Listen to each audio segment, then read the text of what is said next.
పూరి రథయాత్ర అంగరంగ వైభవంగా ప్రారంభమైంది.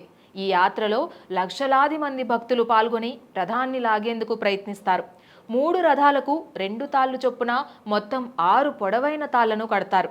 రథయాత్ర సమయంలో రథాన్ని లాగడం, తాడును తాకడం అత్యంత శుభప్రదంగా భావిస్తారు.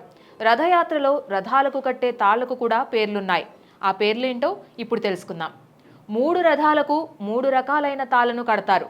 3 రథాలలో జగన్నాథుడు ప్రయాణించే రథాన్ని నందిఘోష అని, బలరాముడు ప్రయాణించే రథాన్ని తలధ్వజ అని, సుభద్ర ప్రయాణించే రథాన్ని దర్పదలన అని పిలుస్తారు. ఈ 3 రథాలకు 3 రకాలైన తాడులు ఉంటాయి. నందిఘోషకు కట్టిన తాడును శంఖచూడుడు అని, తలధ్వజకు కట్టిన తాడును వనూలి అని, దర్పదలన రథానికి కట్టిన తాడును స్వర్ణుచుడ అని పిలుస్తారు. పూరిలో స్వామిని దర్శించుకునేందుకు వచ్చిన ఏ వ్యక్తి అయినా జగన్నాథుని రథం తాడును తాకవచ్చు.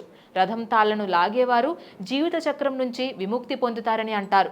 రథయాత్రలో రథం తాడును తాకితే జగన్నాథుని ఆశీస్సులు లభిస్తాయని, అన్ని రకాలైన పాపాల నుంచి విముక్తి పొందుతారని, భక్తి మార్గంలో ముందుకు సాగుతారని పండితులు చెప్తున్నారు. జగన్నాథ రథయాత్రకు వెళ్లి రథం తాడును తాకకుండా ఇంటికి తిరిగి వస్తే యాత్ర విజయవంతం కాదని భక్తులు నమ్ముతారు.